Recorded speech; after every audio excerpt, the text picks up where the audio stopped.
buenos días. Son las 6 de la mañana de este miércoles 11 de mayo de 2016. Esta es la hora de la verdad. Y estos son temas y asuntos que trataremos en la grata compañía de ustedes durante las próximas horas.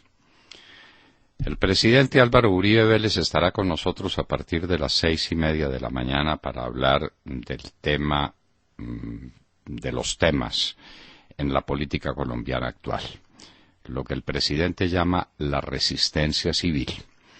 Es un tema que tiene raíces en la teoría política del mundo desde Santo Tomás de Aquino, quien la propuso con toda claridad: la desobediencia a la ley injusta y el tema del derecho a la rebelión contra la tiranía insoportable.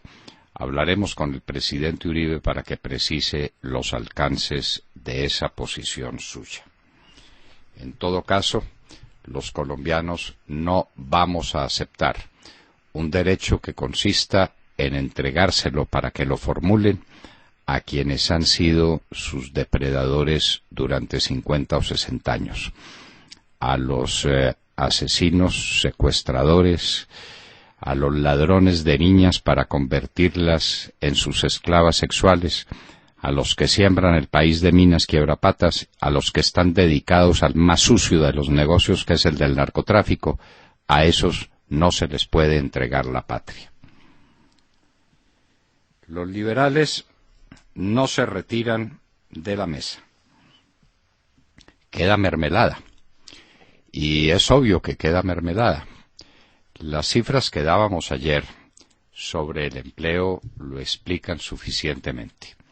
Cuando en el sector privado se pierde empleo porque el país ha entrado en un proceso recesivo que el único que no nota es el Banco de la República, en materia de empleo el sector público creó empleo que lo levantó en 8%.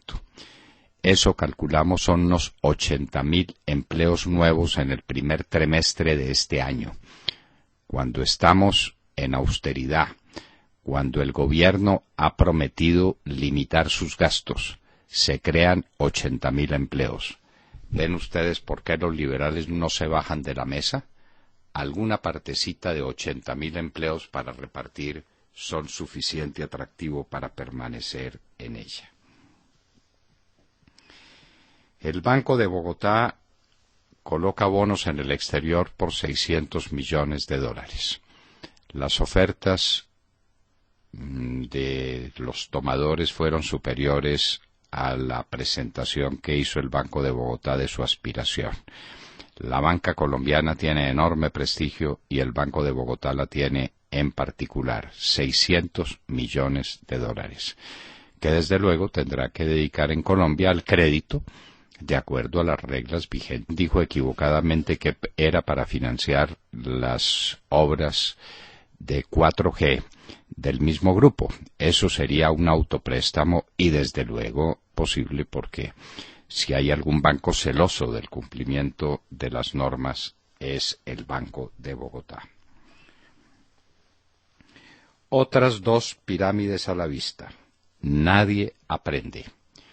Queridos oyentes, si alguien les ofrece una rentabilidad superior, si alguien les propone ríos de leche y miel, tengan cuidado, es otro DMG en el camino. Y como no pasó nada con las pirámides pasadas, como eso transcurrió, a la gente la arruinaron, y a los que diseñaron el sistema, y a los que lo defendieron, y a los que lo propusieron, a esos no les ocurrió absolutamente nada. Hay nuevas pirámides. Tengan cuidado, por favor. Solamente confíen en las entidades vigiladas por la Superintendencia Financiera y que trabajen dentro de una realidad del mercado. No hay minas con tanto oro en materia financiera. El sujeto que atracó sede sindical en Cartagena tenía casa por cárcel. Esto era pues lo último que podía faltar. Casa por cárcel aún Cartagena con los desastres que conocemos. Ratificada Cristina Plazas en el Instituto Colombiano de Bienestar Familiar. ella sigue, que es lo más sorprendente. Avanza el caso Pretel. Primero en la historia. No se había llegado a esta circunstancia desde hacía, pues es que no la recordamos. Los últimos juicios que prosperaron fueron el juicio ante el Senado del general Gustavo Rojas Pinilla y después el juicio que se intentó contra Ernesto Samper, que se perdió en la Cámara de Representantes, porque ahí sí corrieron ríos de leche y miel. Nadie ha hecho ese cálculo detallado. La historia de Colombia está pendiente de que alguien cuente cuánto dinero repartió Ernesto Samper, dinero del pueblo colombiano, para impedir su acusación ante el Senado de la República. Corrieron ríos de leche y miel. Ahí sí, ahí sí. Desde entonces nada. Ahora contra el magistrado Pretel, con una circunstancia curiosísima, y es que se le permite al instructor del proceso que vaya a aportar nuevas pruebas cuando está cerrado el término de instrucción. Esto sí es inédito en la historia del procedimiento colombiano. Y lo que es inédito en la historia del procedimiento colombiano también es la sentencia de la Corte Suprema o la decisión de la Corte Suprema de Justicia de negar el recurso de apelación a Bernardo Moreno y a María del Pilar Hurtado, diciendo que ya están juzgados y están vigentes en el momento en que se dictó la sentencia. Esa ley era injusta, según reconoce la Corte Constitucional. Una norma de carácter superior, supraconstitucional, que el Estado colombiano tenía la obligación de respetar y que no respetó, el principio de la doble instancia. Luego, esa norma de carácter superior condenó a Bernardo Moreno y a María del Pilar Hurtado, la Corte Suprema de Justicia Constitucional de la República. Y en materia muy grave, obviamente ellos irán a las Cortes Internacionales y ganarán.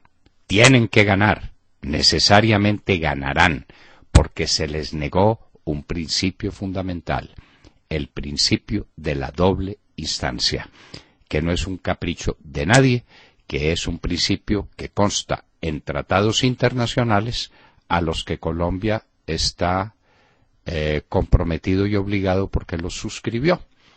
Y al suscribirlos tenía que acomodar su orden jurídico interno a esa decisión, y no lo acomodó, no lo hizo. La culpa no es de los condenados, es de los condenadores. La Corte Suprema de Justicia de Colombia contra el orden jurídico internacional. Hoy es día clave para la Rousseff. Lo que cuesta elegir presidenta a una guerrillera, el Brasil lo sabe. Lleva semestres y semestres de caída del Producto Interno Bruto, es decir, de empobrecimiento general de la población. Es que las palabras a veces esconden las realidades. No, un Producto Interno Bruto negativo, eso es que la gente se está empobreciendo, y que se está empobreciendo a velocidades vertiginosas, por tener a una exguerrillera que toda su experiencia debía ser el asalto a los bancos, de presidenta de la República. Esas son las gracias de la democracia, y eso hay que pagarlo. Hoy es día clave para Dilma Rousseff. El presidente de la Cámara, que había tomado la peregrina decisión de anular las sesiones de la Cámara en las que se le hizo la acusación, revocó su propia decisión.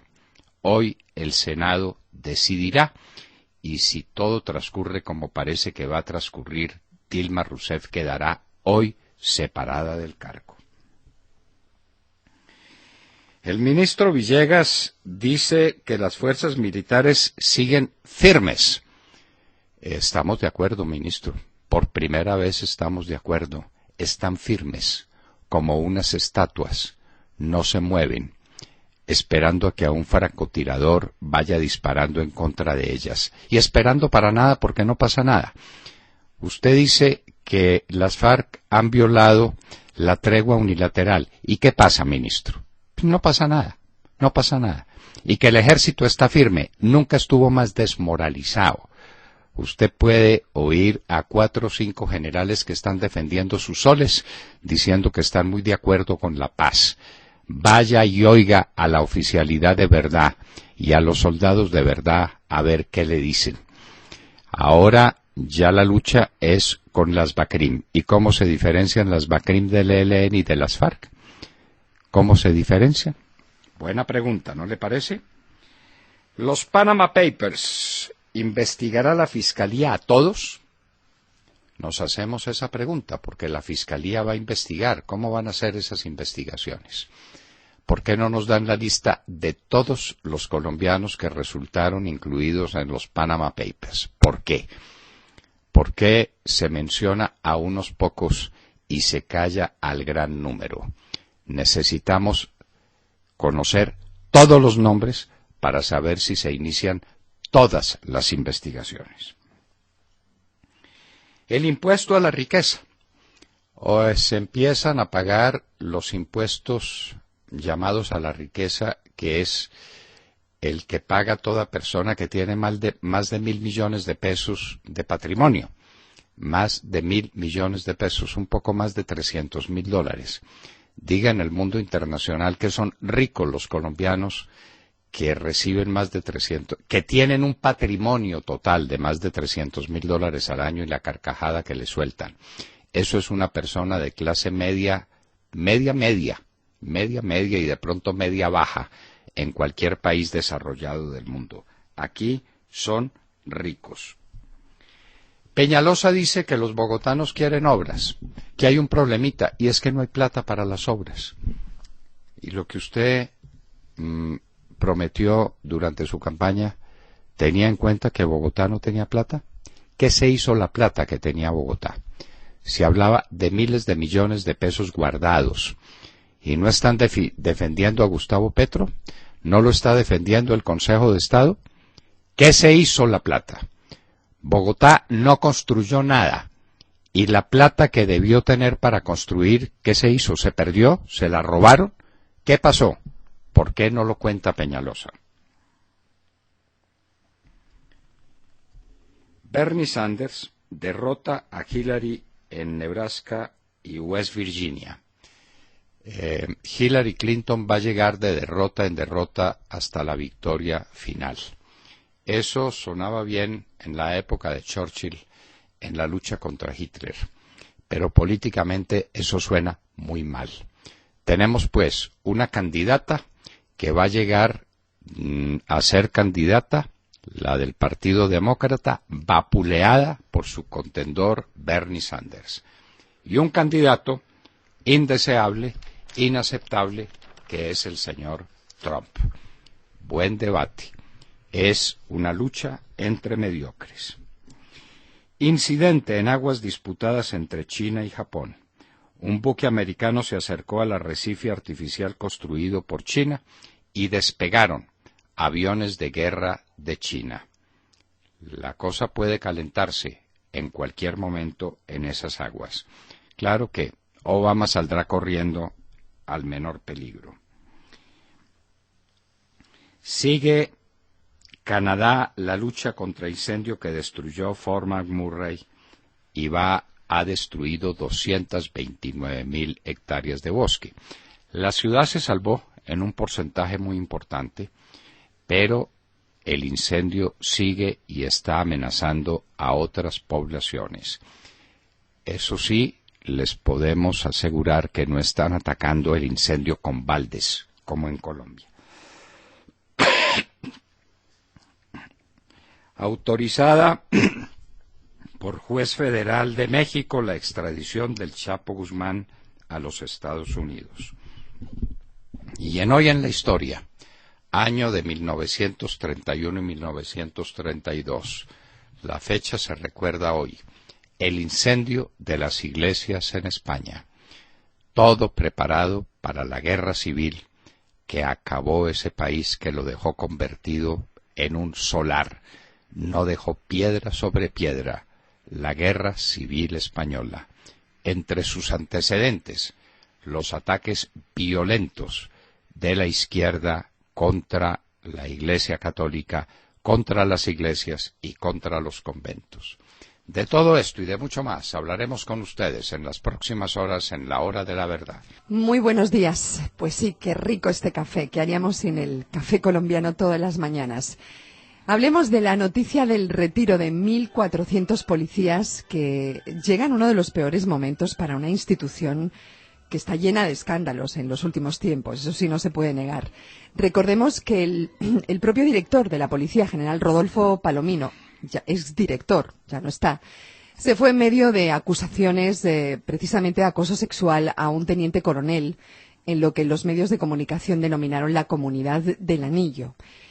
Los casos de corrupción, acoso e ineficiencia, la verdad es que empañaron la imagen de una institución cuyos niveles de aprobación se cayeron al piso.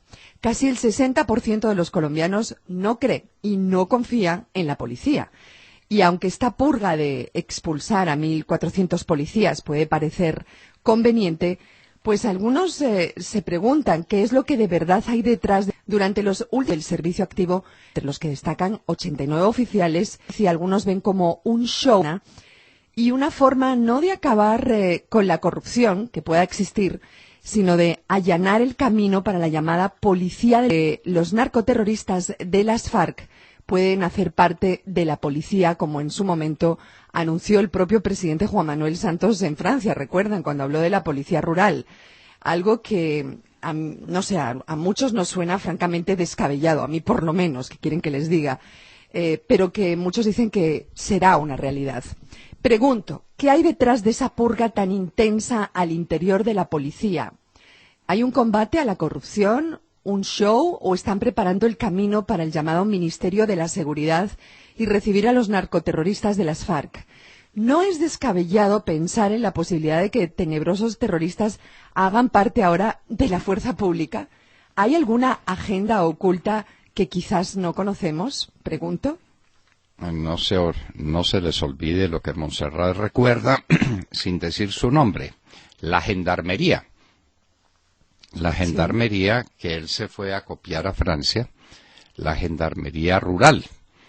Entonces, confundir la campiña francesa con las selvas colombianas no lo hace sino un estúpido, un hombre malintencionado. Como el general Naranjo tiene poco de estúpido, hay que sacar la conclusión. Y esa mala intención se refleja en la voluntad de tener una policía disponible para recibir en sus filas a los bandidos de las FARC. ¿Es de eso de lo que se trata? ¿Por qué no lo dicen? ¿O se trata de convertir a los bandidos de las FARC en miembros de la Unidad Nacional de Protección para proteger a sus cabecillas? ¿Por qué no lo dicen? ¿Por qué no lo cuentan?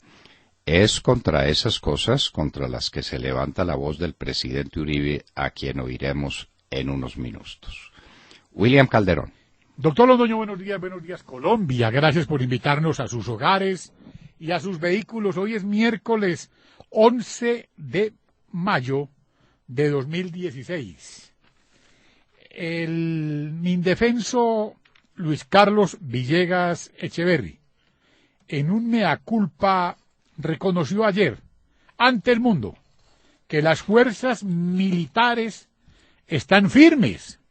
Sí, firmes como unas estatuas, como lo manifestó nuestro director de la Hora de la Verdad, Fernando Londoño Hoyos, en nuestra sala de redacción.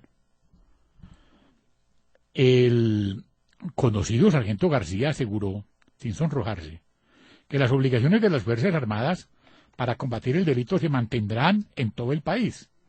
El indefenso ministro sorprendió al mundo con una noticia Vox Populi en Colombia. Las FARC siguen extorsionando, traficando y sembrando minas antipersonales. Y para sorpresa de el planeta, cometió la siguiente declaración. Abro comillas, además se han producido 3 violaciones del cese unilateral al fuego en las últimas semanas, mediante el asesinato de 3 soldados profesionales con francotiradores en el Caquetá, y remató. Nada de nuestra parte ha puesto en peligro las negociaciones mediante una negociación política. Doctor Londoño, todo cambia para que todo siga igual. El ejército firme es decir que no se mueve. Exacto. Firme está en la posición más desventajosa para un combate. Uno se pone firmes antes de entrar en el combate, pero si el ejército sigue firme es porque está convertido en una estatua. Esa es la verdad. Y ahora lo movilizan en contra de las BACRIM. ¿Y eso qué significa? Ay, ay, ay. ¿Y en qué se diferencian las BACRIM de las FARC y del ELN? Todos bandidos narcotraficantes. Y mientras todo esto pasa, los narcotraficantes se siguen enriqueciendo fabulosamente, las selvas del país destrozadas, estamos produciendo más cocaína, oigan, que nunca antes en la historia. Ahora sí como nunca antes. Sí, señor. Se está produciendo más cocaína que en la época de Samper y de Pastrana. Hay más hectariaje sembrado que en la época en la que recibió la presidencia Álvaro Uribe Vélez. Esto es una cosa inédita en la historia. El país en manos de los bandidos narcotraficantes. Y eso tiene un precio y lo estamos pagando. Roberto Mora. Buenos días, doctor Londoño y queridos oyentes. El alcalde de Londres ha criticado la propuesta del candidato presidencial Donald Trump de prohibir temporalmente la entrada de los musulmanes a Estados Unidos, la que aclara es ignorante y puede afectar la seguridad de los dos países, al servir de argumento para que los extremistas continúen sembrando la polarización. Esta sería una más de las críticas que ha recibido el candidato republicano, excepto porque el recientemente elegido alcalde de Londres, Saqib Khan, es un musulmán de origen pakistaní nacido en Londres. Khan es el primer alcalde musulmán de esta gran capital occidental, una urbe de 8.6 millones de habitantes, 1 millón de los cuales profesa esa religión. Con esta votación los londinenses han demostrado que la guerra contra el terrorismo islámico no debe plantearse como la guerra de civilizaciones de la que hablara Samuel Huntington en 1993, sino en los términos más precisos de unos radicales violentos y bárbaros a los que es preciso neutralizar ni causar más divisiones. En efecto, los habitantes de Londres, una de las ciudades más amenazadas por el terrorismo, han confiado su seguridad a un hijo de inmigrantes musulmanes. Nos parece un ejemplo de tolerancia en medio del ascenso del nacionalismo y la xenofobia tanto en Europa como en los Estados Unidos. Trump se limitó a contestar que su política tendrá algunas excepciones, implicando que el alcalde podría ingresar a los Estados Unidos. Bueno, era pues lo que faltaba. Ahora quien critica a Trump es el alcalde de Londres. Trump está en muy mal momento desde el punto de vista de su prestigio internacional y de su prestigio local, pero va a ser elegido candidato republicano con muchas posibilidades de que sea presidente de los Estados Unidos, porque Hillary Clinton viene de derrota en derrota. Ayer fue derrotada en West Virginia, la última derrota conocida. Estamos esperando los últimos datos de Nebraska, donde parece que también le fue mal. Entonces, la situación en los Estados Unidos es dramática. Ese definitivamente es el reino de los mediocres, el reino de la mediocridad. Y usted lo dice, una señal de tolerancia, una señal de civilización. No conocemos las declaraciones que haya hecho el alcalde de Londres contra la violencia musulmana. La violencia es mala, venga de donde venga y condenable de cualquiera que sea su origen. Sergio Castro, Santiago, Dios mío, como dijo que a veces lo confundían y le decían Sergio, entonces le hice ese favor.